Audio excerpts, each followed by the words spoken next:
Support comes from the Missouri Forest Products Association, providing more than 41,000 jobs in the production of wood pallets, railroad ties, white oak barrels, hardwood floors, and more. Details at choosewood.com. This is St. Louis on the Air from St. Louis Public Radio. I'm Elaine Cha. I'm Maya Norfleet. It's always been said that if you don't like the weather in St. Louis, just wait a little while and it'll change. Though lately, folks have noticed that the unpredictable weather in our region has gotten even wilder than what we're used to. 2023 made history as St. Louis's second warmest year on record and the state of Illinois' fifth warmest. That rising heat makes way for more volatile weather patterns and keeps meteorologists on their toes to keep up with where storms are heading to warn the public. We spoke with Matt Beitcher, lead meteorologist at the National Weather Service St. Louis in January, about their storm spotting classes. That's where they train everyday people safe ways to collect weather data to assist their scientists during severe weather. Matt started the conversation with the numerous concerning records set in 2023.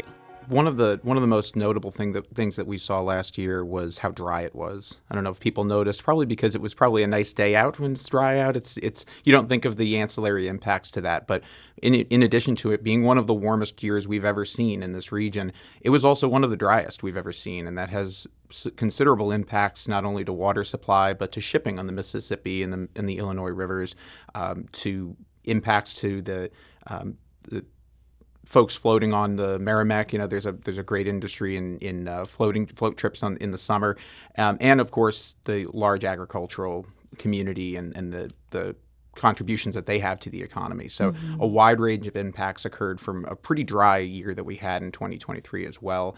And you mentioned something that in that intro there that I think people need to realize is that the change in our climate is more of the extremes, less of what we're used to, and more of the wetter than average and drier than average. We're going to see these oscillations between really wet and really dry, really hot and really cold, become more common and more frequent as time goes on. Okay. And from my experience, it feels like that is something more pronounced here in St. Louis in particular than in other parts of the country I've lived. Yeah, it's a common joke here that you get all types of weather. You get all four seasons with a vengeance, right? And that vengeance is getting more pronounced and more amplified. We're getting colder winter. We're getting, warmer winters, but colder outbreaks in addition to those warmer than average. If you dive down into the sort of events that we see, take, for example, this upcoming weekend to early next week, It is going to be dangerously cold for the entire region and actually for a large portion of the United States.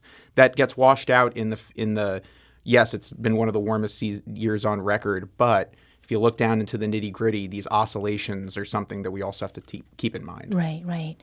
Now, the warm temperatures are certainly jarring. But with unusual temperatures comes severe weather as well. Matt, what sorts of severe weather events are you and your team bracing for?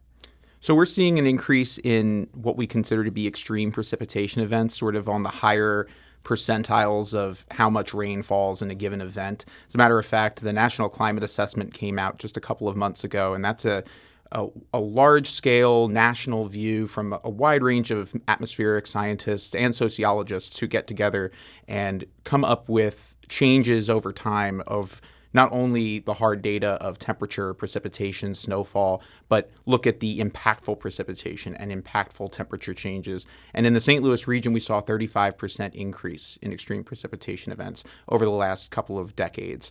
And that trend is not going to slow down. That's one of the major things that we see become a lot more frequent around here. Severe weather in the more classical sense of large hail, damaging wind, tornadoes, that hasn't really changed. There hasn't been an increase or a decrease in the frequency of that.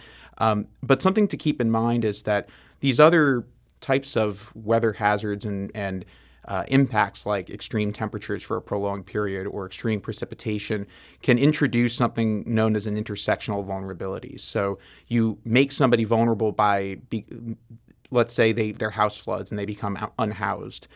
Now they're much more vulnerable to severe weather than they were in the past. So that changes the vulnerability landscape, and that's something that we grapple with as meteorologists.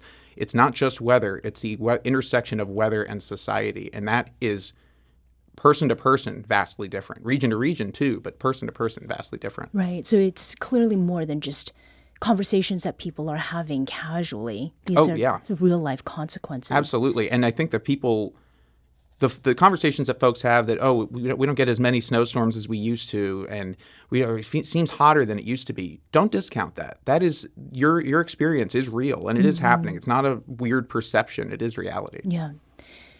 Another note, I guess, regarding reality, one of the first things that I noticed when I moved to St. Louis almost 10 years ago is how unruffled, relatively speaking, or even comfortable people are when severe weather rolls in.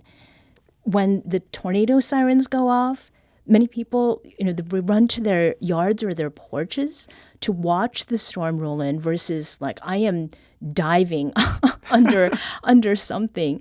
Now, are the weather trends that you're bracing for that much worse than what we've grown accustomed to? Like in terms of scale, like what are we talking about here? They can be. It depends a lot on people's, and it goes back to those intersectional vulnerabilities. It goes back to where you grew up. I'm also not a St. Louis native either. I was from New York, and same deal. I dive under the bed, or I go into the bathroom if I hear the tornado sirens go off. Though the meteorologist in me pulls me towards the window. Sure. So it really does. It really has a great deal to do with your experience with different types of weather. Take for example, if we had 8 inches of snow in St. Louis, I don't know if we'll ever see that again, but if we have 8 inches of snow in St. Louis, people they have a much more difficult time of driving. But from where I'm from, 8 inches of snow is nothing. We can drive it. We just take it slow and it's fine. But that kind of experience is changing because not only because people are moving around and there's just folks moving from the coast into the heartland of America, but also the weather happening in those locations is changing, and they're running into hazards they've never seen before and aren't prepared for. Mm-hmm.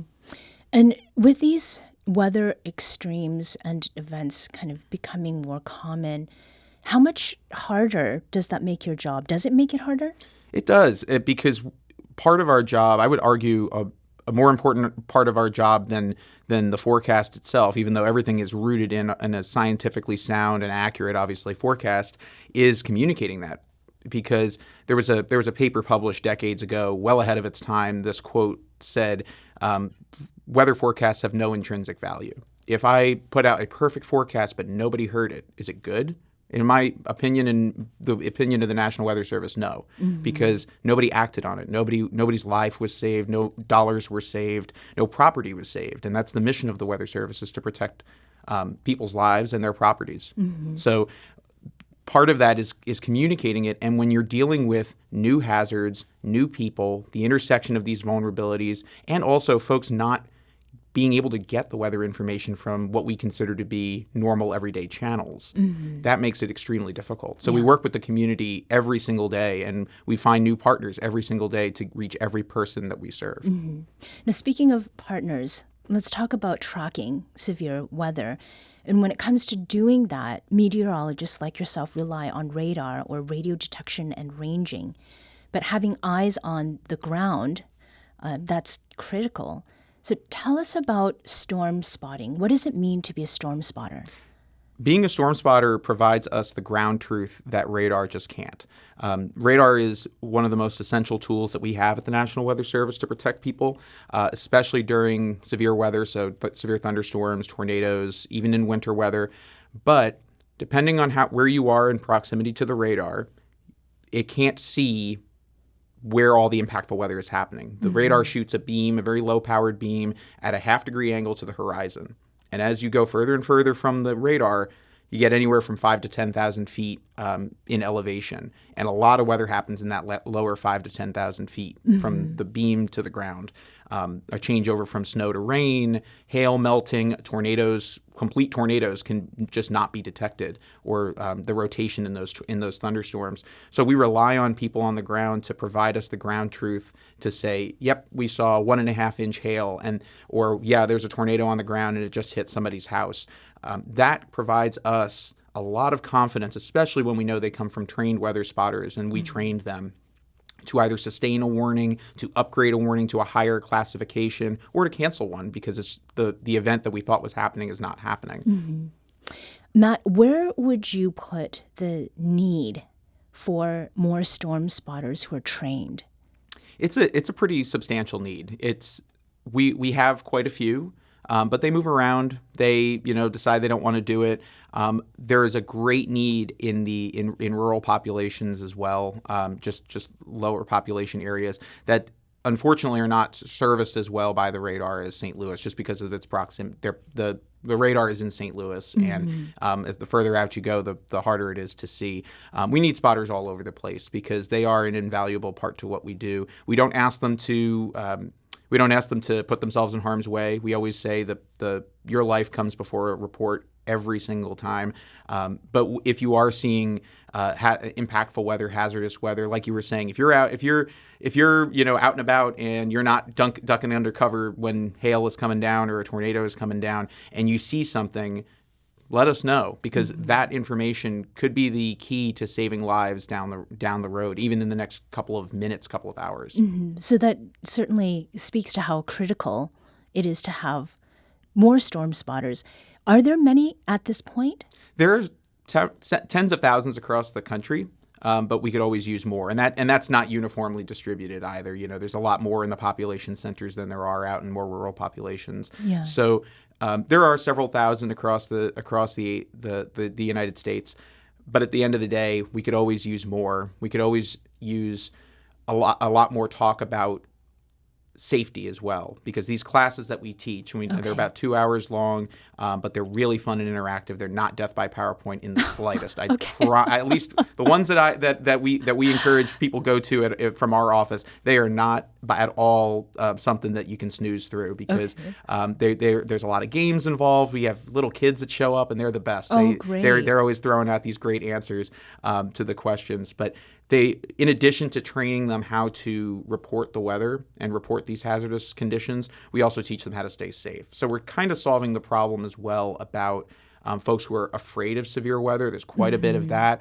or folks that are just not familiar with severe weather if they've moved to the St. Louis region from a place that isn't used to that kind of thing. And our region, our listening region at least, is a very large one. So I think there's considerable overlap in the people that you are serving as well as those who are listening. Is there a particular area in our region, Matt, that really kind of desperately needs volunteers? I would say along the I-44 corridor. I know that St. Louis Public Radio covers Rolla as well. Down that way, absolutely. We need some folks down in southeast Missouri, Farmington, Fredericktown, Reynolds, Iron, and Madison counties. Also up in northeast Missouri, so Quincy and areas to the northeast, or to the east and west of Quincy certainly need more spotters up that way. And we'll be having spotter presentations up that way. I'm going to give the one up in Edina, Missouri. So if you're out that way and you want to stop by, you're more than welcome to do that. It's on our website, the full list of the presentations. And we've got several down in southeast Missouri, as well as, of course, in the St. Louis metro. You clearly are a listener because you've hit upon many places that we serve. Now, storm spotting may suggest to some people an activity that's very different and much riskier. Folks in fortified vehicles who are driving behind tornadoes. What sorts of storms do storm spotters spot? It's like I love a that nursery question. rhyme. Okay. So to address the first part, we do not condone what you described as storm chasing. We're not asking you to go look for the trouble. It doesn't end well usually, especially if you don't know what you're looking at. It can be bad. I make a joke in our presentation that if the tornado is moving left or right to you, you're generally okay. But if it's just getting bigger and bigger and bigger, it means it's coming towards you. And get down. So, but for storm spotting, it's really just if you happen to be in an area and you see a tornado go through your field, or if you are, let's say you're in South County and it starts hailing like no other, and you see things the size of grapefruits coming out of the sky, we need to know about that stuff. That is extremely helpful information, so that your neighbors usually to the east or to the northeast or the southeast that are going to get that storm in the next 30 minutes can be prepared and take the appropriate action. And how is it that storm spotters submit the information they're collecting? How do they get that to you? There's a wide range of ways to do it. We're on social media, so we're on X and Facebook. But we also encourage folks to just give us a call. The phone number is at the bottom of our webpage, but it's 636-447-1876. Give us a call 24/7, 365 if you've got hazardous weather ongoing, and we'll take that report. Be detailed, be concise. We're very kind people. We'll talk to you, but if we're busy, don't take our shortness as rudeness. It's really, we got to get off the phone because 4 other lines are ringing. But yeah, calling us is usually the best bet. But we have social media on our website. At the bottom of the page, there's a link to submit the report via a phone, and we teach folks how to do that at those classes. We go into greater detail about how to submit a report. Okay, and tell us a little bit more, sort of about that training. You said it is not boring, not death by PowerPoint. What exactly are folks learning, and sort of what is the first step to getting involved? Is there an RSVP system? How does that work? No, we try to keep the barriers to this pretty low. I think one of the presentations, and don't quote me on this, but I think it's in Jefferson County, has an RSVP just because of the size of the room. We just can't fit as many people as we'd like to in that room. Mm-hmm. But generally speaking, there's no sign up needed. It is completely free. These are your tax dollars at work. So we, and again, all ages, all walks of life, all education backgrounds, all races, creeds, ethnicities are welcome to become storm spotters, because we all have a role to play in protecting our community. Every single one of us, no matter those things. It's about 2 hours long. The first thing you learn about is what spotters are and what we look for. Mm-hmm. The next thing is we learn a little bit about how to read radar. So for the science nerds out there that want to learn how to read radar a little bit, there's a little bit for you there. You learn about thunderstorm structure, hail, snow, ice, severe wind damage. We play a game about estimating wind speed, and the winner gets a little bit of candy. We'll just, it's almost like a game show kind of thing. And we keep it light, keep it kind of conversational and discussion based. And then we always make ourselves available for questions afterwards. And then the last 20 or 30 minutes of it is dedicated to safety, because that's definitely front of mind. And then we wrap it all up with, when all of that stuff comes together into forgive the pun, a perfect storm of good things. Right. What happens if it all goes right? And a great example of that is the Jefferson City tornado that occurred in 2018. In 2019. That tornado hit the capital of the state in the middle of the night, and not a soul was lost. And it was a pretty powerful, it was EF3 tornado, so on the stronger end, and all of the things went right. Our media partners did what they needed to do. The sirens went off perfectly. People knew how to shelter. They knew how to report to us. And because of all of that, the community working together as an enterprise, as a weather enterprise, we protected the community together. Mm-hmm. Is there a test after? No, there's no test. Actually, no, I take that back. There's a fun test. It's not like if you fail it, you're not gonna be thrown out of the class. But it's we do a little bit of Q&A at the end. So it's like, which of these is true, which of these is false. It's very, very low stress, and we encourage folks to come with an open mind and a notepad, but but just be ready for some fun. Okay, and do you get repeat students? We do, yeah, and we encourage that, because people forget or new things happen. Like this year, we're introducing a way to text us and pictures and videos, which is super helpful. Images and video are always wanted, and so we're introducing a new way to do that. So we always encourage folks to come back and get a refresher. But I always get a show of hands about who's returning and who's new, and it's usually about a 50-50 split, which is what I like to see. Okay. Now, we have some possible severe weather coming our way. Who does your team prioritize? Maybe communities, different groups of people, when it comes to getting info out as soon as possible?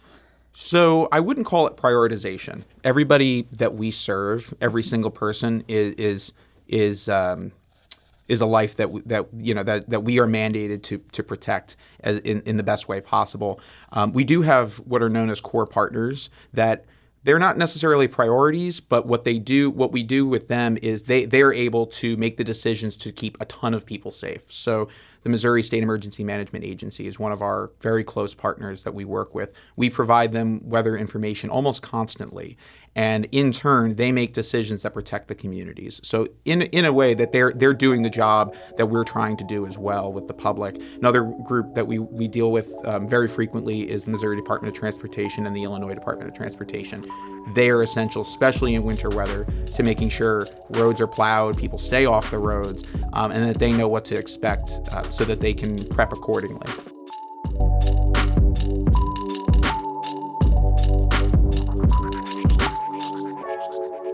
This episode was produced by Maya Norfleet. Our audio engineer is Aaron Dorr. This podcast was mixed and edited by Aaron. Our executive producer is Alex Hoyer.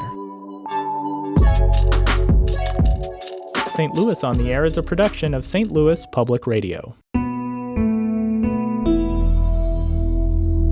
Understanding starts here. St. Louis on the Air proudly supports local artists by using music from Life Creative Group. Do you find yourself regularly listening to episodes of St. Louis on the Air? Suggest us to a friend you think might enjoy our conversations, and leave us a review and rating on Apple Podcasts on the App Store. It's the simplest way to help people discover our show. Thank you. St. Louis Public Radio is a member-supported service of the University of Missouri St. Louis.